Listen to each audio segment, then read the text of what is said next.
been able to restore and work with the JPS in this manner and to lend the $150 million without us as Jamaicans having to extend the license under the existing terms that we know do not work for the people of Jamaica.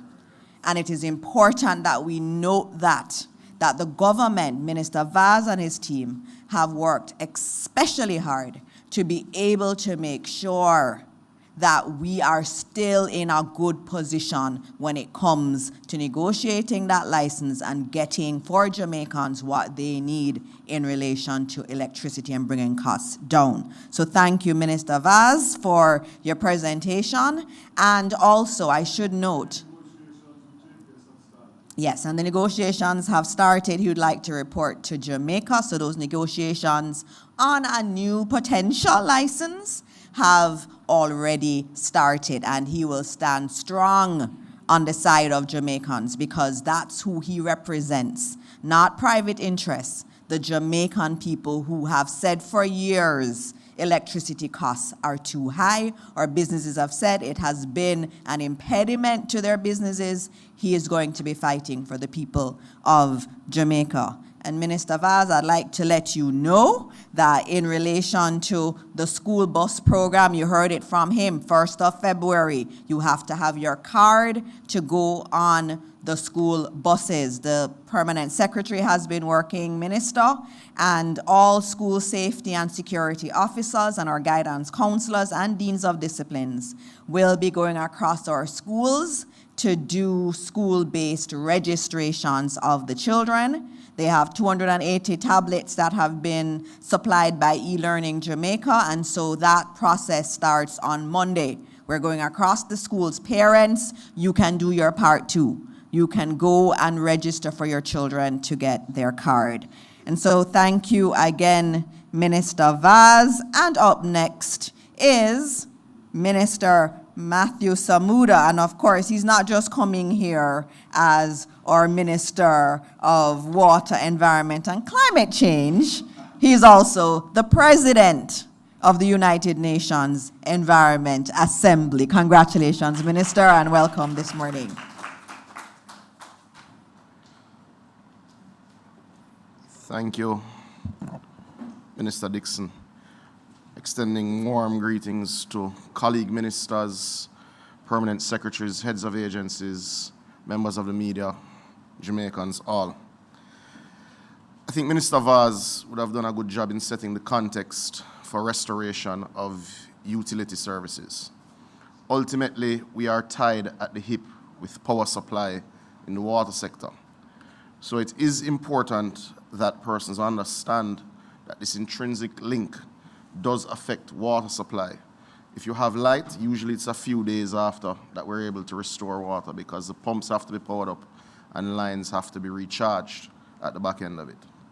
I think it's also important, colleagues, that we remind Jamaicans the structure of the water sector, because there's something that I think triggers ill feelings. When you're out of water, you're out of light, but within your neighborhood or within your view, you're able to see persons with light and you call a neighbor and they have water, etc. So I think it needs to be understood exactly how the water sector is structured and how it works, firstly. As a reminder, the National Water Commission services approximately 80% of citizens in Jamaica. Between 4 and 5% is serviced by private suppliers. These are the Kankaras and Rose Hall water supplies, and the UDC has about 3 small systems.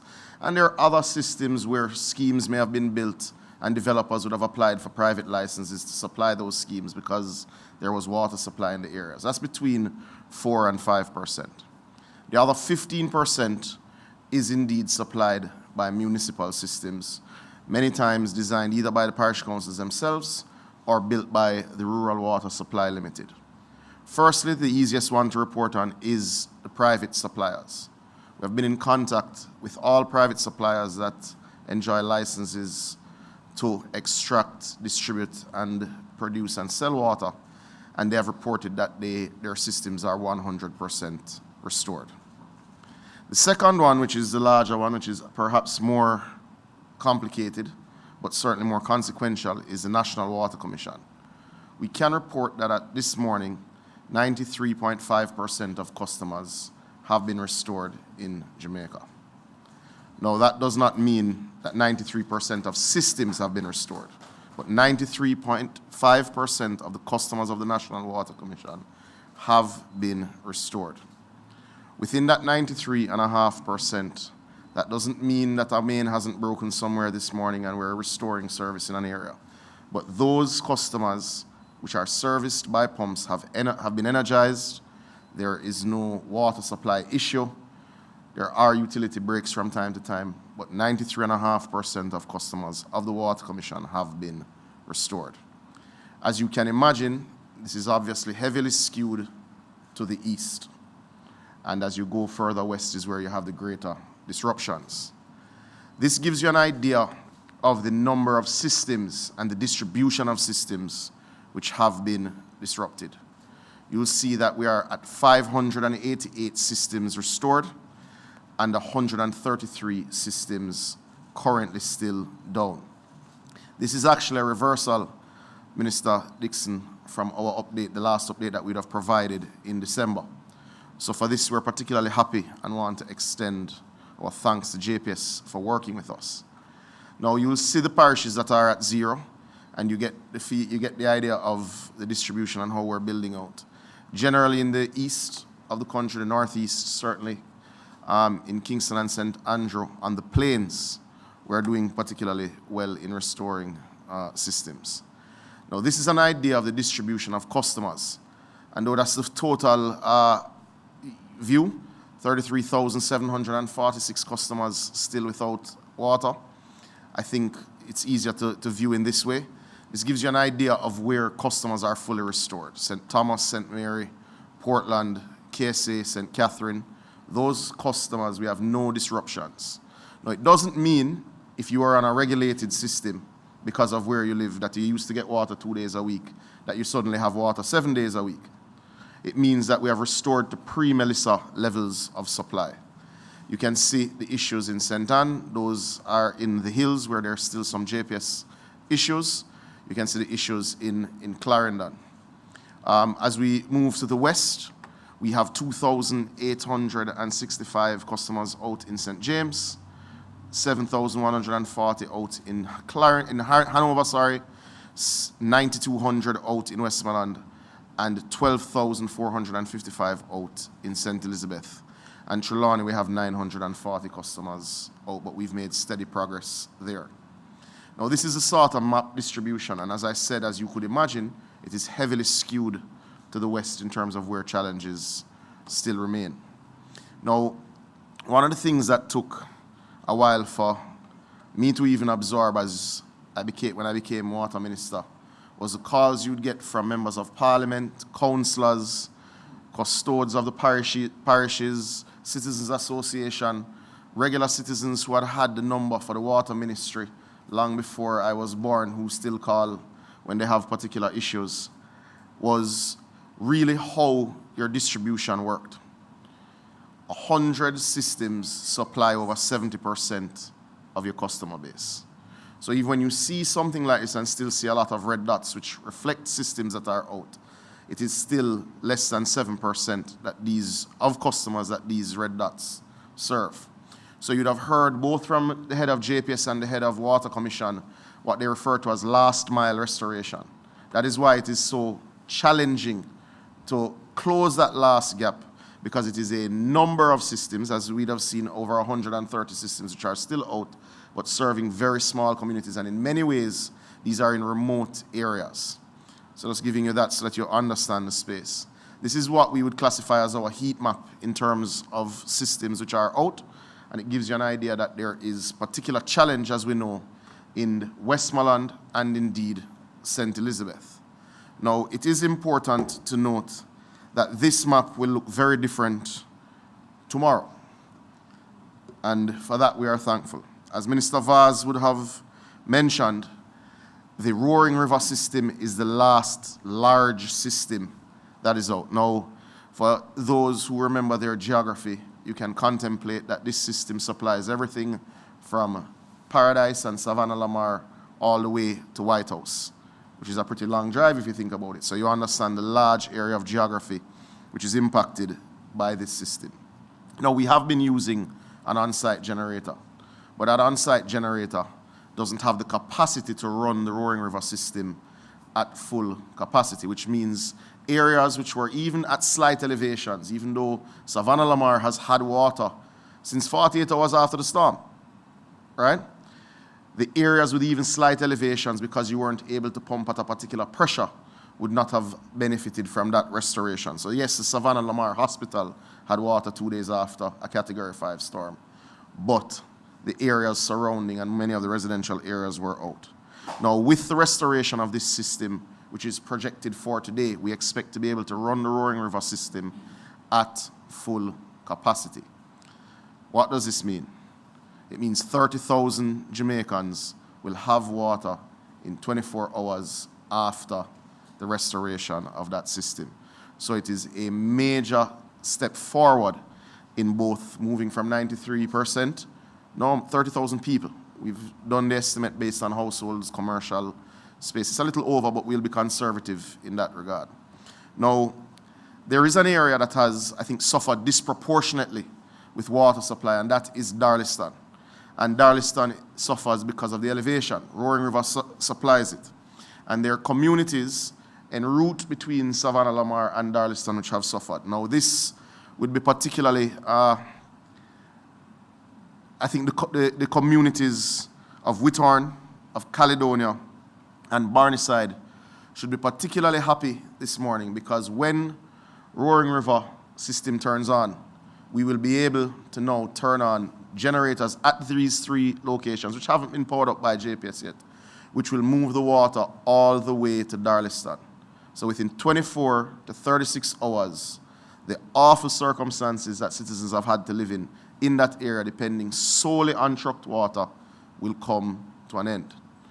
Doesn't mean that it will be perfect, because these are generators. They will run 12 to 16 hours a day, but these communities will be able to fill their personal water storage and to largely cut out the need for trucked water.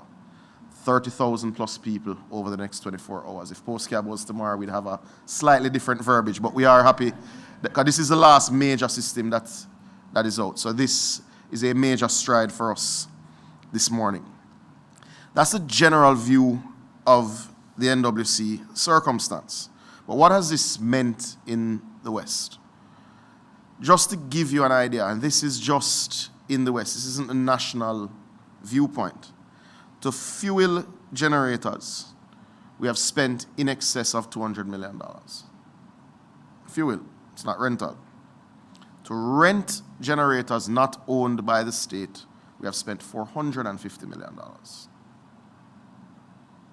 To truck water, where you see the heat map, has already cost us $250 million, using over 70 trucks, both what is owned and what has to be leased or paid for by load based on the commercial arrangements. This has had a significant impact. It is why the Minister of Finance would have made her allocations in the supplementary budget to NWC, both to manage loss of revenue as well as to manage restoration costs. You should also recall at my last update, we were still speaking about the Martha Brae and the Great River systems. You'll recall that the intake lines for Great River were washed away in the storm. That was a significant feat of engineering. We got support from the Army Engineering Corps, we got support from contractors, and of course, NWC staff. But ladies and gentlemen, I want to also align your thoughts before I move into the updates related to rural water systems, very small rural water systems, that this financial impact has been significant, and it is not yet over. Because water being in the area doesn't mean that customers in the area have reopened. So I'm starting to align your thoughts to the fact that with our major commercial customers down in the West, this will have a negative impact on the balance sheet of the Water Commission for some time. In many cases, persons don't understand cross-subsidy in the water sector. So you may live in an area, and yes, you pay your water bill on time, but it is another area that genuinely pays your water bill because of the cost of supplying your water system. So I'm aligning persons' thoughts to the fact that we will provide updates over the next 30 days on exactly what that impact is going to be. Our customer service team are calling all of our commercial customers who do pay at a higher rate and do consume significantly more water to assess exactly what that revenue shortfall will be. Though we are restoring service, it doesn't mean that all businesses have restored themselves. So that causes its own challenges. On the subject of the municipal water systems, which supply approximately 15% of our citizens, the eastern rural water systems, for the most part, are largely back up, well over 90%. But one of the things that has come to us through the assessment that we have made from east to west is just the appalling condition of these small systems that serves many of our very small rural communities. We have completed our assessment, and in the next 2 weeks, when appropriate to do so, I'll provide a full update to the nation by way of the Parliament. These systems that are largely managed by municipal corporations will need a new paradigm as we go forward. The Prime Minister has been clear that we will need to build back better. We will also need to operate better, and we'll have to look at a new model for our very small rural systems that are served by parish councils.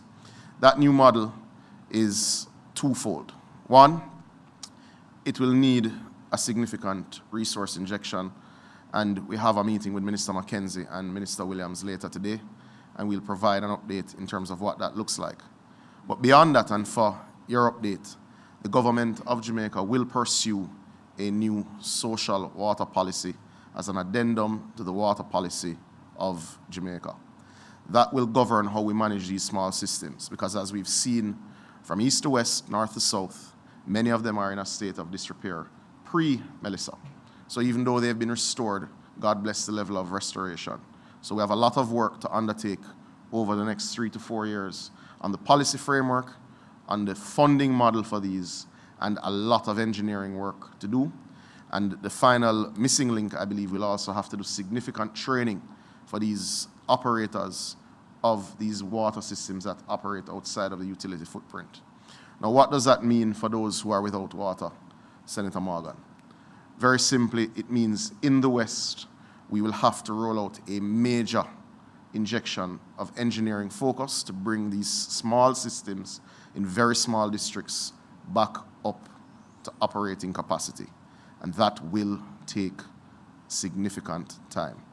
In the interim, I have directed that allocations be made to the parish councils out of what we would have allocated for water trucking, which was some $400 million announced in December. We will be making an allocation to each of the parish councils in the areas most affected to deal with these small districts. We will publish those numbers later this week once we complete the meetings with Minister Mackenzie. But we want to assure citizens that may be listening or watching in these small districts that yes, there will be challenges for the coming months, but no, you'll not be left alone to purely purchase this water by yourself. We'll work with our parish councils to significantly increase their capacity for trucking, because it will require increased trucking in these districts. Thank you.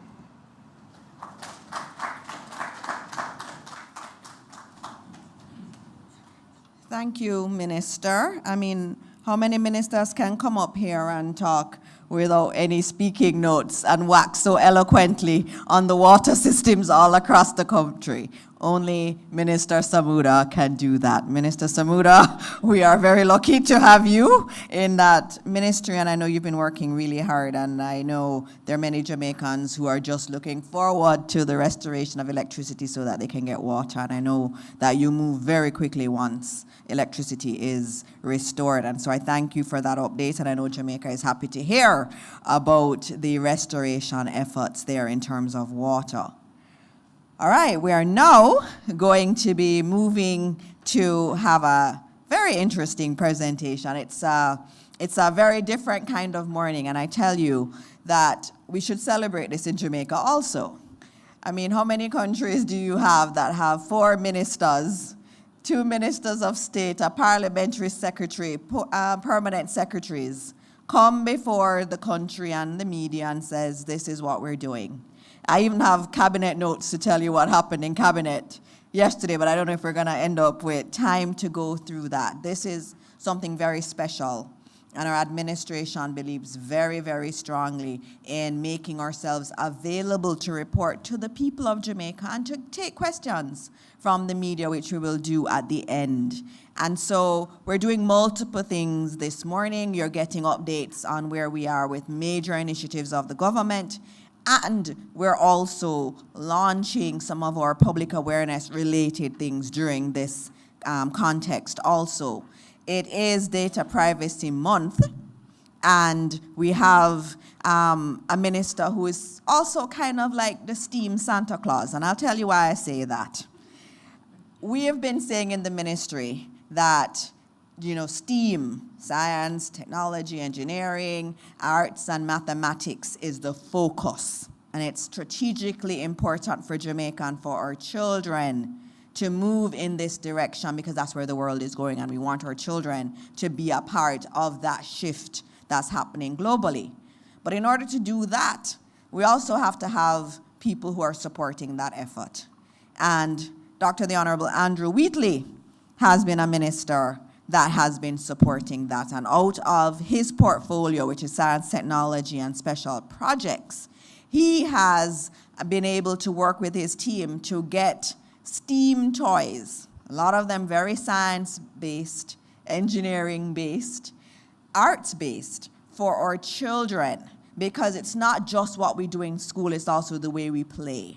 And Minister Wheatley got that. And so over Christmas, he was playing Santa and delivering all those wonderful toys to our children. And so this, again, is an example of a joined-up government. We have initiatives in the Ministry of Education, but at the same time, here in the Office of the Prime Minister, under Minister Wheatley, we are seeing efforts in the science and technology portfolio to also support what we are doing in the education sphere. And so I'm very happy, even though he's not talking about his STEAM toys today, to thank him for that and to have him speak on data privacy this morning. So please welcome Dr. the Honorable Andrew Wheatley.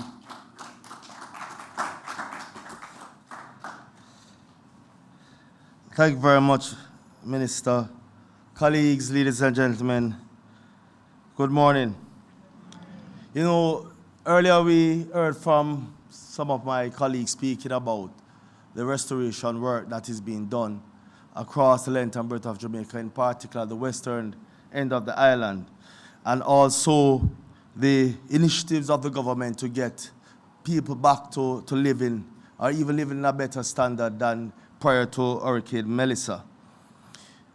However, as we move the country forward, and we start to re-embrace technology, there are a number of things that we have to bear in mind. We are not only looking to embrace technology in the recovery and the build-out of resilience, but to embrace technology to create opportunities for our people. And Minister Dixon spoke about STEAM being a critical component: science, technology, engineering, arts, and mathematics. Our students, our young minds, in embracing those subject areas and becoming more innovative. Consequent to that, we have to now ensure that we know how to treat with data. And this month, we will be celebrating, or is marked as the Global Month for Data Protection Awareness. And it seeks to sharpen public awareness and strengthen the way personal information is handled in an increasingly digital world. Here in Jamaica, this observance aligns directly with the Office of the Information Commissioner's public education mandate under the Data Protection Act. And I must make special mention of our Information Commissioner, Ms. Celia Bartley, and of course, the President of the University of Technology, Dr. Kevin Brown, who is also working with the University of Technology, is working with the Office of the Information Commissioner as we increase the awareness of data protection, need for data protection. As I stated earlier, the month of January is observed as Data Protection Month, but in particular, January 28th serves as the key anchor for privacy awareness and capacity building. Jamaica is using that global spotlight to push practical readiness, especially as technologies like artificial intelligence increase what can be inferred, profiled, and predicted from personal data. Ladies and gentlemen, we have to modernize our privacy posture at the same pace we modernize our services. So as we incorporate technologies in our daily lives, whether it is for personal or for business, or you communicate or relate to your government, we have to ensure that the privacy component is in line with the way we use the technologies. For citizens and families, this is about protecting your identity, your reputation, and your peace of mind. Be deliberate about what you share online. Treat your personal information the way you would treat your money. Limit where it goes, ask why it is needed, and be cautious about who has access to your information. For businesses and public bodies, this is a readiness issue. Data protection is not just a policy document on a shelf. It is governance, staff awareness, vendor controls, and incident preparedness. In fact, we are moving to a state where entities within Jamaica now must conform with international standards as relates to data privacy. For example, our hotels. In fact, the European Union, through their GDPR,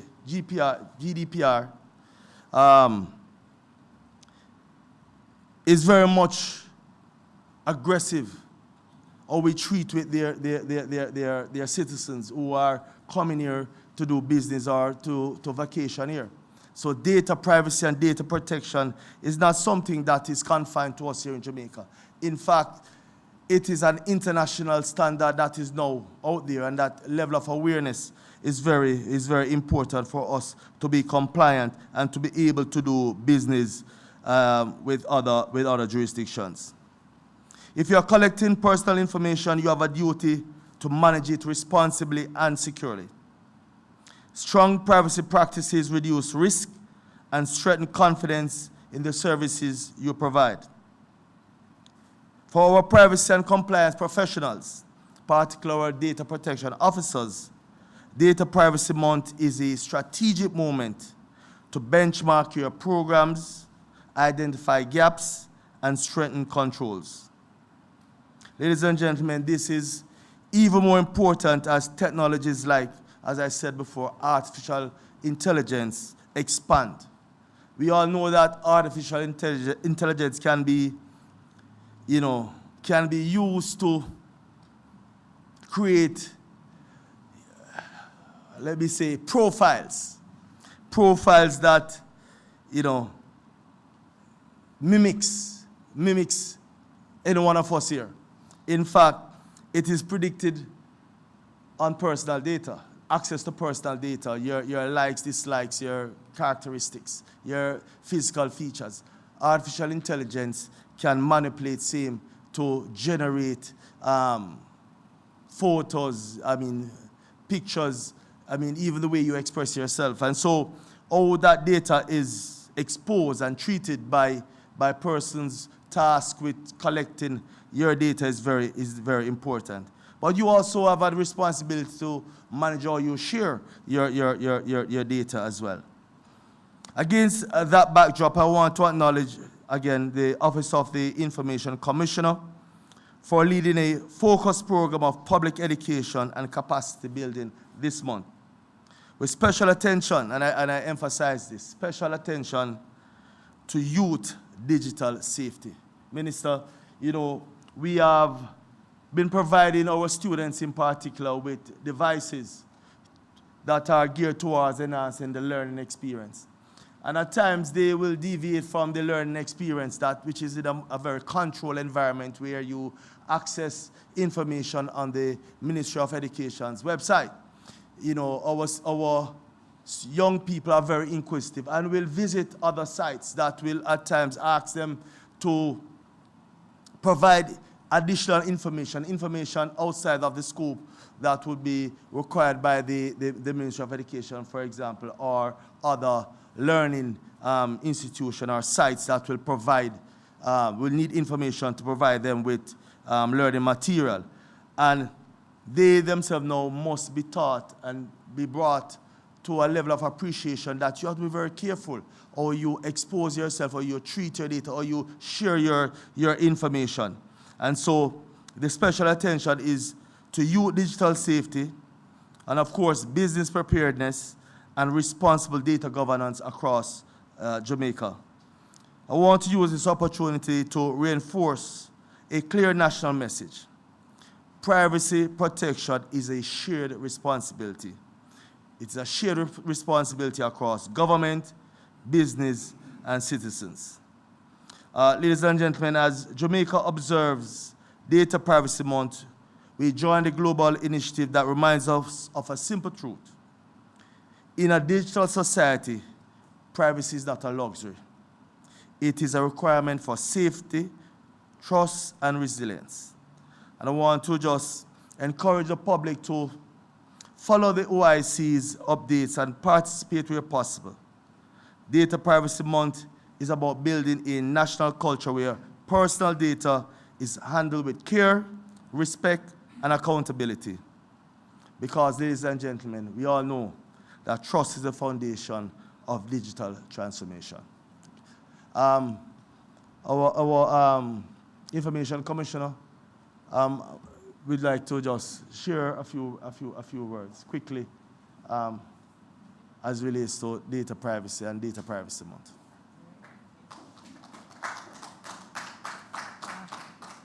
Thank you, Minister, and thank you all.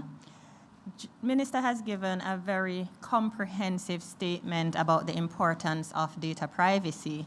So rather than give a speech, what I would like to point out to everyone is in terms of our role as the regulators of data protection in Jamaica and our particular mandate in needing to both ensure compliance with the Act, but also to inform, educate, and advise persons as to what it really means and requires. And in that regard, we utilize this month, Data Privacy Month, and particularly Data Privacy Day on January 28th, to partner with both private and public sector in bringing information and awareness to the public. We have, as a part of our strategic objective, to create a culture of privacy in Jamaica. And we have to recognize that privacy is about behavior. Culture is about behavior, sorry. We don't change a culture until we change the way how people act. And so it has to be personal to each and everyone, whether operating as a business or moving around and interacting with others as individuals. And in this regard, if you want to change a culture, you also have to start with the very young. So Minister has mentioned what we intend to do in terms of the involvement of the youth. And so we just want to remind the public that as we put forward our information and as we implore you to help us in protecting privacy, you have to focus on not just your own protection of privacy, but building up the younger generation. Now, we have a month of activities planned that will focus on different stakeholders and involve them. And I would just quickly invite our Communications and International Relations Manager.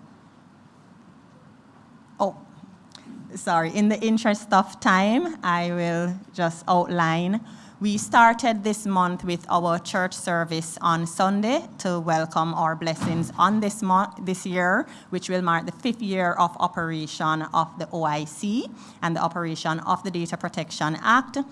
We have, as a part of our activities, school tours, which will involve our visits to Arden High School and St. Jago High School, which will be our first one, is actually tomorrow.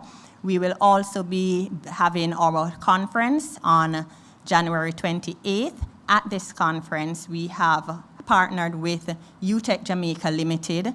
They have a data protection program already, and they also have an annual conference thanks to them and their partnership, we have our keynote speaker in the form of the IAPP President and CEO, Trevor Hughes, who will be coming to impart with stakeholders in terms of taking control of their data, which is the theme for the year, but for the conference, we are focusing on building out privacy programs and building out trust, dealing with digital distrust in this age of technology and AI. So we have presented our schedule of events, and we invite persons to just focus on our pages, watch for updates, and participate and share with the OIC as best as possible as we seek to impart information to the public.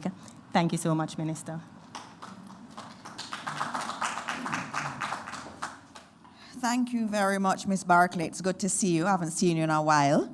And it's nice to see you, and I know there's a lot of work happening on data protection, and as the minister said, it is absolutely important, and we have to start young, and this is where we're going to work with our children. They know AI very well, and they are using it, and it is our responsibility to get them to use it safely and to protect data. We have one more presentation, which we have to do, and then we have to take questions. I know we've gone long, but it's a lot of information that we have. You tech students, don't you think this is good? This is a good thing. You're learning a lot. Good. I'm glad you're here. And we do this very regularly. And so we now have our Chief Education Officer, Terry-Ann Thomas Gale, who's going to come and she's going to present on the reopening of schools. And the Ministry of Education, PS, tell the entire team they've done a fantastic job. I know NET is here too. Latoya Harris-Garty is here, and the NET team has been fabulous. Where is Carrie? Carrie, we need to put the camera on you. Isn't Carrie here? I thought Carrie was here. Okay, but our team in the ministry, our building team in the ministry has also been doing a lot of work. As I've gone around, I've seen the work happening. The contractors were working on during the whole holiday, even on the holidays, Christmas Day, New Year's Day, they were working to open schools, and Mrs. Terry-Ann Thomas Gale is going to come and tell you about that, and she's also going to be speaking on some adjustments to PEP, CSEC, NCT VET, and also City and Guild. So it's a very informative 10 minutes that you're going to be hearing. Good morning, everyone. Thank you so much, Minister. I acknowledge the presence of everyone here. We will go straight into the presentation. I am pleased to announce that we currently have all 1,010, thank you, all 1,010 institutions up and running. Our schools have really demonstrated the resilience that we have developed within the ministry. Within the 7 parishes, the mostly severely impacted parishes, we have 446 institutions. They're all up and running. Region 3, St. Anne and Trelawney. Region 4, Hanover, St. James and Westmoreland. Region 5, Manchester and St. Elizabeth.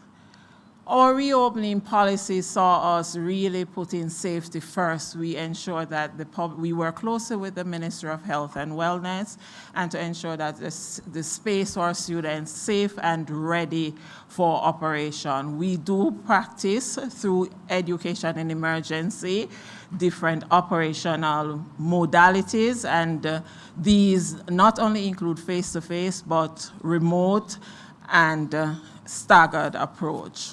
So I'll be giving you the update based on the region. So Region 3, as I said earlier, St. Anne and Trelawney. We have 123 institutions in Region 3. We have 109 currently operating a face-to-face modality. We have 14 using the rotational schedule, and our exam grades are given priorities for face-to-face. The rotational schedule is used for the other grades. In Region 4, that's the most severely impacted region, I'm pleased to advise that we have 164 institutions in that region. We have 127 operating full face-to-face and 37 using a rotational schedule. Region 5, Manchester and St. Elizabeth, we have 162 institutions. We have all institutions open. We have 135 operating face-to-face, 7 using rotational schedule, 19 using the reduced hours, and 1 school, I think it should be open by today, that was Ginger Hill. They were cleaning after the shelter was closed.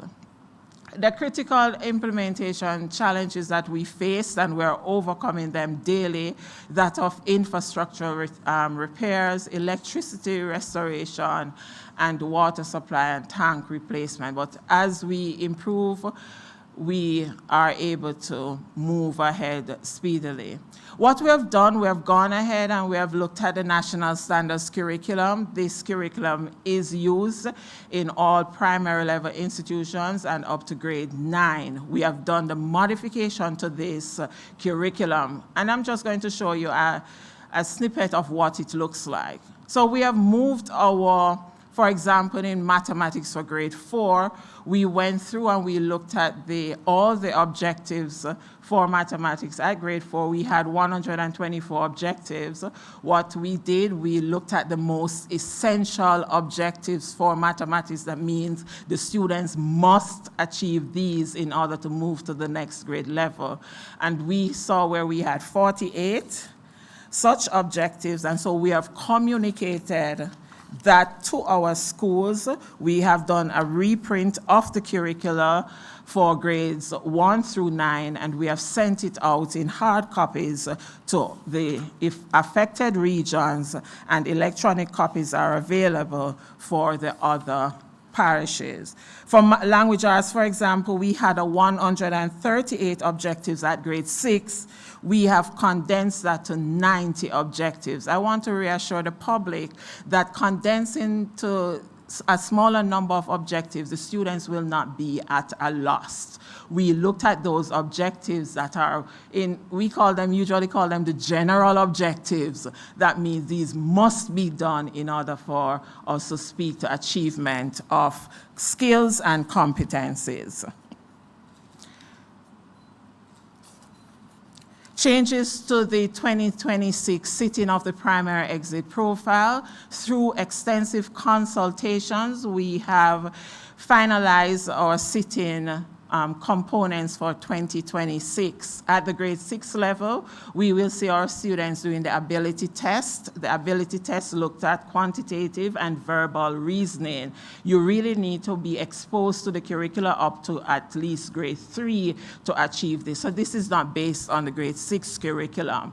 They will get 40 multiple choice items. They will also sit mathematics curriculum-based tests, and within that curriculum-based test, there are at least 20 multiple choice items that will measure numeracy. The grade 6 mathematics test is based on the grade 6 curriculum. The grade 6 language arts, the grade 6 curriculum-based tests for language arts, they will also have some literacy components. So both the CBT, the curriculum-based test for mathematics and language arts, they both have 60 multiple choice items. At grade 5, our students will only do performance tasks in language arts and mathematics. The performance tasks will see the students doing responding to 4 to 6 open-ended questions. I just want to remind the public that the primary exit profile at the different grade level is based on the curriculum at the grade level. Our grade 4 students will only do the grade 4 literacy and numeracy test. These are the administration dates. Our grade 6 students will sit their exams beginning April 29th, 2026 and April 30th, 2026. Our grade 5 performance task will be done on June 10th, 2026. Grade 4 will be on June 24th, 2026. The placement mechanism remained the same. Our grade 6 students will be transitioning to high school using their grade 4 PEP exam that they did in 2024, their grade 5 PEP exam that they did in 2025, and the components being done at grade 6 in 2026. I'm excited to announce that we have been looking at resourcing our institutions in education in emergency. We have gone ahead, and I want at this time to acknowledge our donors and our partners, UNESCO and UNICEF. They have really come on board with us, and a lot of our local publishers as well.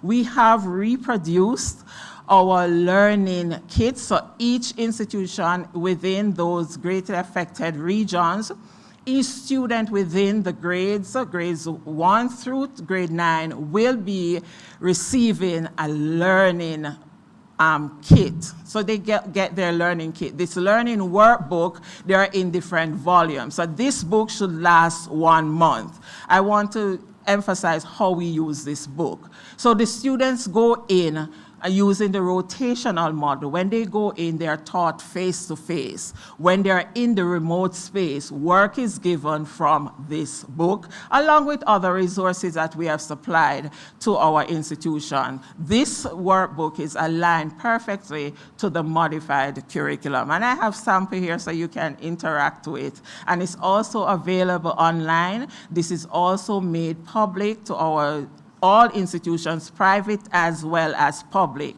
Our modified curriculum, each teacher in the affected parishes was given a copy, and each school in the other parishes were given copies. And it is as well available online, and it is available to all institutions. Our resources at grade 4, as I said before, those workbooks have been dispatched. We will have a monitoring in place where we go out to see the level of use, the extent to which our students are using the materials, and how it is that they are interacting with it, and then we supply them with the other volumes. So they will be supplied right up until the end of the year. Our national exams, as at the secondary level, we have suspended the grade 9 achievement test for 2026. We will use a different placement mechanism we have about 50 students maximum that we give this assessment to get to transition into high school. As it relates to CSEC and CAPE, we have, through consultation with the Caribbean Examination Council, we have decided on 2 options. Option A will see students in the parishes, the regions 1, 2, 6, and 7, they will sit the full administration of the Caribbean Examination exams for CSEC and CAPE. That is, they will do the paper 1, the paper 2, and the SBAs.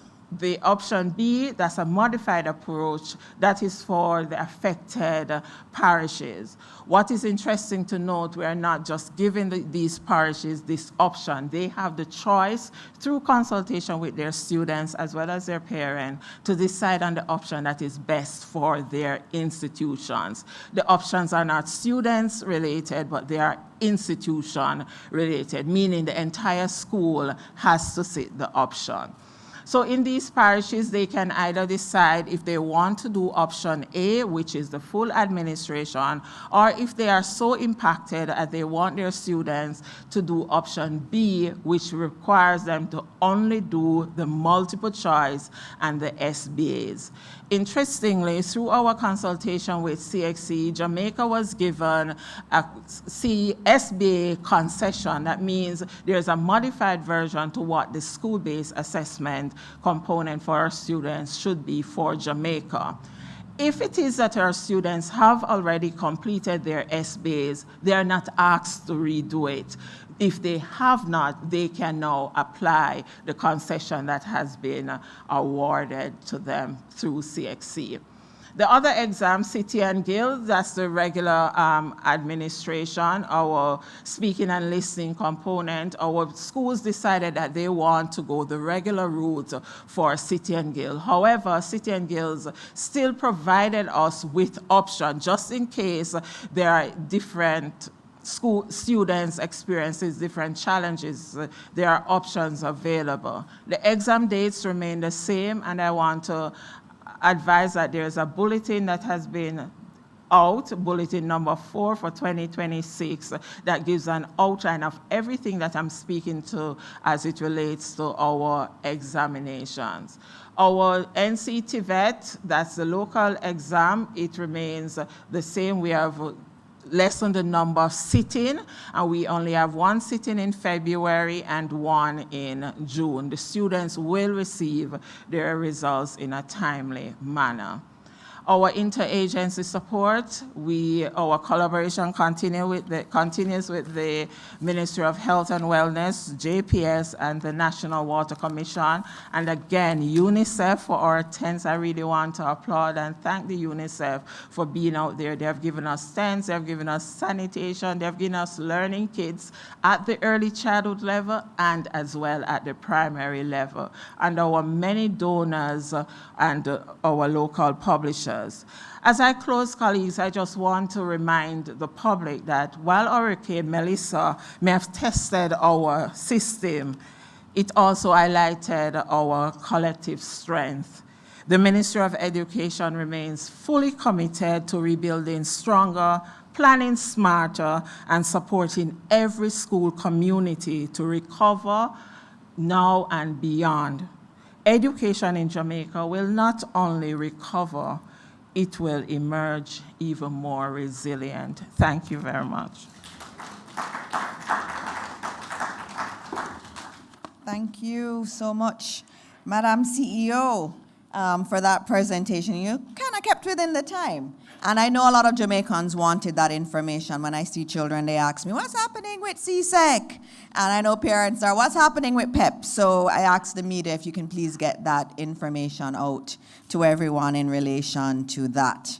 I had cabinet notes, but I'm just going to go into the questions just to see if there are questions from the media. Some of our ministers had to go. They are on the committee for PAAC, and so they had to go to treat with that. If there are questions that you have that I cannot answer, we will get that to you separately.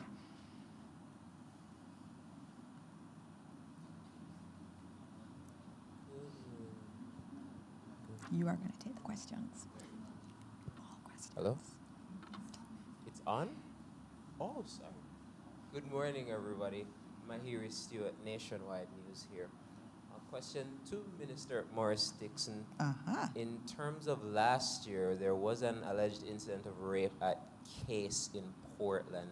And when we had the head of the school on Nationwide at 5, he was detailing a myriad of issues with the school in terms of security, whether it be fencing, camera, lighting, all of that stuff. In terms of getting Case into a situation where it is more secure, what has the ministry done? All right. I would just note in terms of Case, I actually got an update yesterday, and it wasn't from the school. We got the update from the student body president.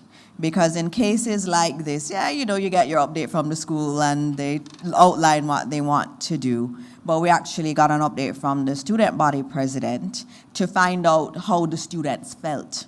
Because that's important, because the students were saying that they felt unsafe. And we know that the school has done quite a bit.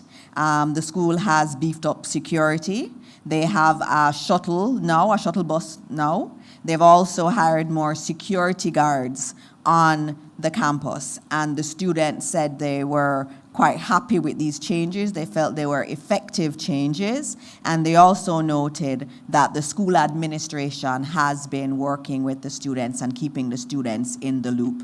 And so this is an example where I'm very happy, and we're I take things a little differently, and my team too, and they do go out and we get corroborating evidence in terms of whether or not something has truly been addressed. And so we're happy that the administration has taken those steps. The ministry has supported them in giving them infrastructural support and financial support so they can do this beef up of security. And we're also happy that the students feel that it has been effective.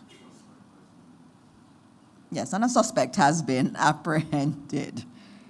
And secondly, yes, in terms of the modifications to CSEC and CAPE, I believe there's a release from the National Secondary Schools Council, and in that release they called on, I guess, stakeholder meetings in terms of speaking with students and letting them have a say in how the modified paper should be modified. I saw the modifications there, but is that something the ministry would be able to do, or? Well, the ministry always has consultations. And I know in terms of PEP, we would have had the entire PEP committee that has many people on it. It has the independent schools on it. It has the JTA on it. It has some of our student groups on it. And so we have different approaches where we do consultations. But in terms of exams, there is usually an emphasis on the principals and the teachers and really having the consultations there. But our secondary school association, all of our student bodies, we do engage with them, and anytime they have any concerns, we do have our teams ready to work with them. And so if they have any concerns, they can always reach out, and we're very open to hearing their thoughts. Okay, I guess my last question would be, in terms of the STEAM toy initiative that Dr. Wheatley was doing, yes, that would be for the children, but in terms of an evolution of STEAM initiatives for children in primary and prep schools, secondary schools, and even tertiary, what's the ministry's plan where that's concerned? All right, well, that would take a whole day, but I would love to just start on STEAM. I mean, we've built in STEAM as an approach from very early, and if those who have children, you see it in the way we teach, even in terms of an English class at the primary level. You see it bringing in science. And so what you're reading, the text you're reading that you have to respond to are very science-based. So for us, STEAM is not this theoretical thing. It's actually an approach to teaching, an approach that utilizes art. So, you're teaching a new topic. You ask them to draw something. You ask them to be creative as a part of it. And then also you bring in the science in subjects that you would not ordinarily see it. Even in religious education, you see the STEAM curriculum coming through. So we start it from in the primary schools, and then that is seen in the curriculum even in the secondary schools. But we're also working very hard to introduce, for example, robotics in our schools. We have many more robotics kits that have been ordered by Heart. Heart is doing a program, and also the ministry working with eLearning Jamaica, where you're seeing much more of our robotics clubs across the country, and the ministry is supporting that, so that even at the extracurricular level, we're also incorporating it. And of course, the work we're doing in TVET, because we're saying to our students, TVET is important. And we have even our traditional high schools now saying, I had one school tell me they no longer make English literature compulsory because their students want to do more of the TVET type subjects. That is amazing. And so those are efforts from the ministry that we're seeing bearing fruit. And there's many more, there are many more initiatives that we can talk about. But it's a good question that you're asking, because the world is changing, and that's where we're going to want our children to be, and we are actively working to make that happen. That's it? All right. No other questions from the media? I'm going to ask the students. Do you have a question? Does any student have a question? No, it was just wonderful, but it was wonderful to have you here. So that means that I have 10 minutes to give you some things that happened at cabinet. Wow, that's amazing. All right, let me get to my cabinet notes, and I do have on my glasses, so I'll be able to see them now. As you know, there were many countries that offered assistance. I would like you to note that Rwanda and their team, they arrived today, and they will be working to help with rehabilitation in St. James. We had already spoken also about Guyana and Ghana offering assistance and working with the JDF in that respect. At Cabinet this week, we also approved increased rates for pensioners. There was a submission on that. Our pensioners are very important. We always spend a lot of time on our vulnerable groups, and that was one area that we did discuss in Cabinet this week. Also, the NARA, which a lot of people ask about, the National Reconstruction and Resilience Authority, that is now in place. It is operating as a department of Cabinet, and the Cabinet Secretary has oversight. In a very short period of time, you will start seeing advertisements for the positions in NARA.